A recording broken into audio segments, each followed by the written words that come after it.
Assalamualaikum warahmatullahi wabarakatuh. Halo teman-teman semua, dimanapun teman-teman semua berada. Kita berjumpa lagi di mata kuliah Investment and Capital Market bersama saya Era Trihanita Saputra.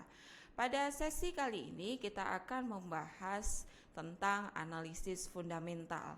Ya, apa itu analisis fundamental dan ada berapa macam ya tentang analisis fundamental. Nah, analisis fundamental ini adalah suatu teknik ya analisa yang digunakan oleh investor ya untuk ya menganalisa suatu saham dan juga sekaligus menganalisa tentang kelayakan apakah suatu saham tersebut dapat kita beli ataupun tidak ya. Nah, untuk menjawab dapat kita beli atau tidak, alatnya pakai apa Bu? Ya kan? Terus menganalisanya kita dari berbagai jenis kah atau hanya tertentu saja yang dapat kita gunakan ya? Oke, kita akan bahas di sini satu persatu ya. Oke, di layar teman-teman ya, ada ya di sini keempat jenis analisis ya. Fundamental yang mana ya keempatnya ini kita gunakan ya atau digunakan juga oleh investor ya, baik itu investor lokal ataupun asing ya. Nah, yang pertama adalah kinerja perusahaan. Seperti yang kita ketahui bahwa ya kinerja perusahaan ya dapat kita lihat melalui laba dan juga ya posisi aset, liability ataupun equity. Selain itu ya, teman-teman pasti sudah mempelajari ya tentang rasio. Ya, kita tahu bahwa ya selain ya investor dapat melihat data-data yang terdapat di laporan keuangan ya, investor juga dapat ya menilai dari rasio keuangan yang disajikan oleh perusahaan. Ya, ada rasio yang sudah tersaji dan ada juga rasio yang harus kita hitung. Nah, namun Bu, ya, apakah ada suatu analisa atau alat aplikasi yang dapat kita gunakan nih, ya kan, untuk melihat secara keseluruhan rasio ya yang sudah tersaji, ya, ada teman-teman semua. Nah, yang pertama, teman-teman dapat mengaksesnya melalui IDX Mobile, lalu juga yang kedua dapat mengakses juga melalui RTI Business.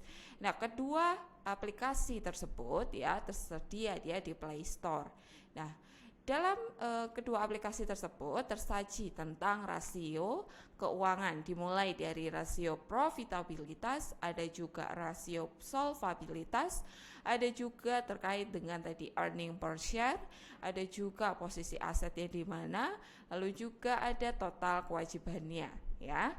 Nah, kedua aplikasi tersebut ya digunakan ya oleh kebanyakan investor ya dalam membantu untuk menganalisa fundamental. Nah, itu terkait dengan kinerja perusahaan.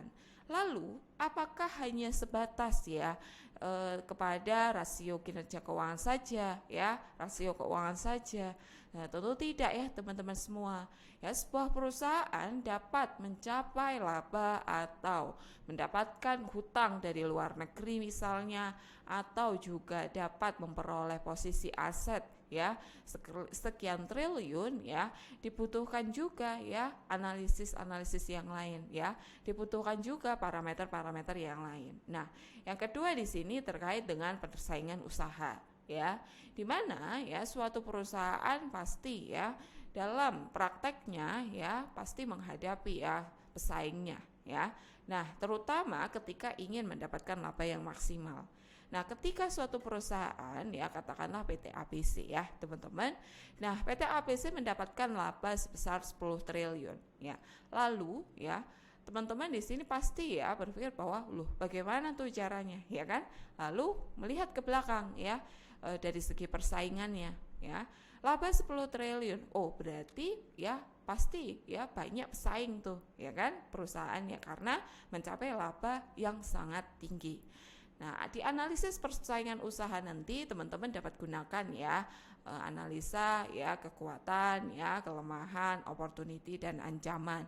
Di analisis persaingan usaha tersebut perusahaan melihat ya apakah ya adanya pesaing ya misalnya ya bisa jadi dari pemasok pun juga bisa, dan juga ya analisis pesaing dari produk yang dihasilkan sejenis begitu. Lalu yang ketiga yang kita gunakan dalam analisis fundamental adalah analisis industri. Kita tahu bahwa ya di Indonesia terutama industri kita terbagi. Contohnya di sini adalah industri jasa, ada manufaktur ya. Jasa terbagi lagi teman-teman ya. Ada ada indeks ya. Sebut saja indeks ya, karena industri jasa. Nah, indeksnya di sini adalah indeks keuangan ya. Lalu juga ada indeks properti ya. Yang mana kedua indeks tersebut masuk ke dalam kategori ya industri. Lalu kalau industri manufaktur contohnya apa Bu? Unilever. Nah, dalam analisis industri ini investor melihat apakah masing-masing perusahaan yang tergabung dalam masing-masing indeks ya akan ya membantu kinerja atau berkontribusi dalam industri. Nah, atau juga ya ketika kita sebagai investor eksternal melihat bahwa yang pertama kali pasti industrinya. Apakah industri jasa atau apakah industri manufaktur memiliki kinerja tertinggi atau mengalami kenaikan kinerja dari segi keuangan ataupun dari segi jasa ya. Ketika melihat itu semua atau ketika mendapatkan suatu data yang berkaitan dengan kinerja berbagai industri, maka teman-teman pun juga dapat menganalisa lebih lanjut ya perusahaan yang tergabung dalam indeks dan tergabung dalam suatu industri tersebut, apakah di sini ya capable atau dapat kita beli sahamnya atau tidak. Nah, ini dia. Lalu analisis yang keempat adalah analisis ekonomi dan pasar, baik itu makro ataupun mikro. Dalam analisis ekonomi ini kita melihat apa teman-teman? Potensi ya, dan juga sekaligus peluang yang ada ya ketika perusahaan itu berdiri dan menjalankan bisnisnya. Contoh saja ya, ketika ya di Indonesia ya dihadapkan dengan pelemahan ekonomi ya, bagaimanakah suatu perusahaan dapat sustain. Nah, kata sustain di sinilah ya yang perlu digarisbawahi oleh investor. Ketika perusahaan mampu untuk sustain dan perusahaan tersebut ya tidak mengalami penurunan kinerja namun mengalami kenaikan, maka silahkan teman-teman dapat mempertimbangkan untuk membeli saham tersebut. Nah, dari keempat analisis ini pun ya nanti teman-teman silahkan juga ya mempertimbangkan ya pengaruh ya berbagai faktor dalam menganalisis fundamental. Yang pertama ada ekonomi, ada ya keuangan dan moneter, ada politik dan juga ada eksternal. Nah, ini ya adalah informasi-informasi dan parameter-parameter yang kita gunakan dalam menganalisis secara fundamental. Dan kita perlu ingat kembali ya teman-teman bahwa analisis fundamental digunakan oleh investor untuk apa? Ya, membeli saham ya apa? Berinvestasi di perusahaan mana? Ya, itu dia. Nah, sekian teman-teman semua untuk pembahasan analisis fundamental.